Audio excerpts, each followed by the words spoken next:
Naman, Mayor, may maalala, 38 ka lang eh. Opo, Oo. sa farm nga po ako lumaki po, Madam Senador. Ay, nako. Hindi po naging normal po, hindi po naging normal po yung buhay ko po.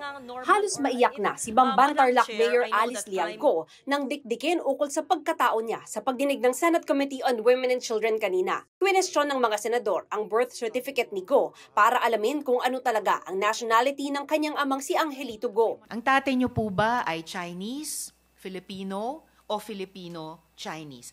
Final answer please ha, dahil itong lahat na tatlong sagot ay nasabi niyo na. Ang tatay ko po ay Chinese at hindi po ako yung nag-prepare po ng birth certificate ko po.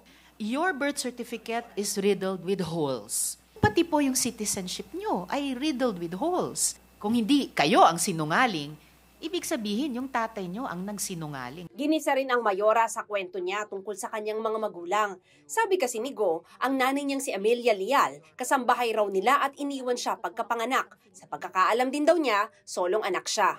Pero may ipinakita sa pagdinig na birth certificates ng dalawang kaapelido niya at pareho ang mga magulang na nakadeklara. Natanong ko rin po sa tatay ko po, after po nung last Senate hearing po, tinanong ko po sa kanya kung kapatid ko po ba yung dalawa, and he said yes po. Kinonfirm nila na mga kapatid niyo sila. Kinonfirm po sa akin ng tatay ko po. Base sa record ng PSA, dalawa ang kapatid ng alkalde. Lumabas na hindi totoo ngayon lang niya nalaman na may mga kapatid siya dahil may mga negosyo sila at madalas pang mag-travel. Bakit po kailangan magsinungaling sa bagay na napakadali namang pong i-check? Your Honor, nakaraan po na Senate hearing, kaya po lahat na lang po naging sagot ko po is I don't know, hindi ko po alam. Dahil ayaw ko po madamay pa po ang ibang tao. Pribadong tao po yung mga ibang tao po na babanggit. Paano po yung iniwan ka ng nanay mo nung pinanganak ka ng 1986, pero siya pa din ang nanay ng kapatid mong si na pinanganak naman nung 1988? Your Honor, hindi ko po nakita yung birth certificate po nila at hindi rin po ako yung nag-prepare po. Sa birth certificate ni Go, nakasaad na kasal ang mga magulang niya. Paano maging kasambahay yung nanay mo kung sila ay kasal ni papa mo? Maliban na lang kung si papa mo ay nagsisinungaling. Hindi po namin pinag-uusapan po sa bahay. Medyo sensitive po yung topic po. Wala pong record ng kasal sina Angelito Guo at Amelia Leal.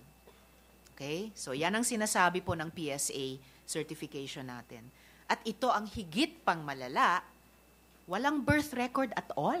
Di po kaya Angelito Guo and Amelia Leal Guo don't even exist. Mataas po ang posibilidad na hindi totoo yung salaysay niya nung nagrehistro po ng birth certificate. So kung ang birth certificate galing sa sinungaling, makakakuha sila ng passport at pwede nilang sabihin na Filipino sila. Yung registrant is personal na ini-interview para i-provide yung mga details. Pero walang validation. Ang ugat nitong lahat ay PSA. Tama? Kung may sindikato sa mga ahensya ng gobyerno, ang non-Filipinos ay nakakakuha ng birth certificate na sila'y Pilipino. Pinaiimbitahan sa susunod na pagdinig ang ama ni Go. Inamin ni Go na hindi niya gamay magkapampangan kahit sinasabi niyang sa Tarlac siya lumaki. Pinagsalita siya ng Fukien, isa ring dialect sa China. Guay lao pe, tui tai liok lai. Ang sabi ni Go, Pilipino raw siya at hindi Chinese. Naungkat din sa pagdinig ang mga kasosyo niya sa kumpanyang Baofu noon. Sabi ni Go, sa pagdinig ng Senado at Facebook posts lang ni Ontiveros niya nalaman na pugante pala ang ilan sa mga ito. Nagbibigay rin daw ng pera sa kanya ang tatay niya, kaya nakabili siya ng dump truck at helicopter at nakapagnegosyo. Magkano binibigay sa'yo? Minsan po 500,000, minsan 1 milyon, minsan 2 milyon. Tinanong din si Go tungkol sa umano'y karelasyon niyang may kaugnayan sa Pogo sa Bamban. Wala kang relasyon, ha? Wala po akong boyfriend, wala po akong asawa. Sige. Panindigan mo yan, ha? Opo. Dahil mayroon akong testigo na makakapagpatunay na yung karelasyon ay nagmamanage at nagmamanage ng negosyo ng Pogo sa lugar mo. Opo.